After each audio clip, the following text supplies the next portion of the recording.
दिल्ली का लाल किला भारत के गौरव, शक्ति और इतिहास का ऐसा प्रतीक है जो न केवल मुगल काल की वैभवशाली कला और स्थापत्य को दर्शाता है, बल्कि आजादी के संघर्ष और स्वतंत्र भारत की पहचान का प्रतीक भी बन चुका है।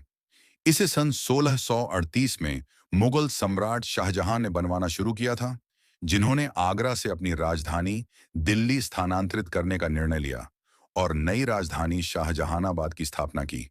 लाल किला इसी शाहजहानाबाद का शाही दुर्ग था, जिसे 1648 में पूरा किया गया।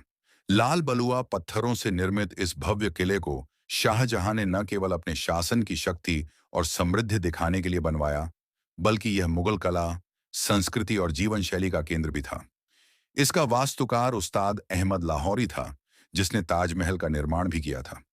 लाल किला यमुना नदी के किनारे स्थित है और लगभग 254 एकड़ में फैला हुआ है। इसकी दीवारें 2.5 किलोमीटर लंबी हैं, जिनकी ऊंचाई उत्तर दिशा में 18 मीटर और दक्षिण दिशा में 13 मीटर तक है। किले के अंदर अनेक महत्वपूर्ण भवन हैं, जैसे दीवान ए आम, जहां सम्राट जनता से मिलता था, और दीवान ए खास, जहां शाही दरबार लगता था। इसी दीवान ए खास में प्रसिद्ध मयूर सिंहासन रखा गया था, जो हीरे, सोने और कीमती रत्नों से जड़ा हुआ था। इसके अलावा अंदर मोती मस्जिद, रंग महल, खास महल, हयात बख्श बाग और हमाम, शाही स्नान गृह जैसे सुंदर निर्माण हैं। किले की बनावट इस्लामी, फारसी, तैमूरी और भारतीय स्थापत्य शैलियों का मिश्रण है, जिससे यह विश्व की अद्वितीय इमारतों में गिना जाता है। शाहजहां ने इसे अपनी शक्ति, सौंदर्य दृष्टि और साम्राज्य की स्थिरता के प्रतीक के रूप में बनवाया था। लाल 1739 में नादिर शाह ने इस किले पर हमला कर इसे लूट लिया और मयूर सिंहासन फारस ले गया। इसके बाद मुगल सत्ता धीरे धीरे कमजोर होती गई और 1857 की क्रांति तक यह सिर्फ नाम मात्र का केंद्र रह गया।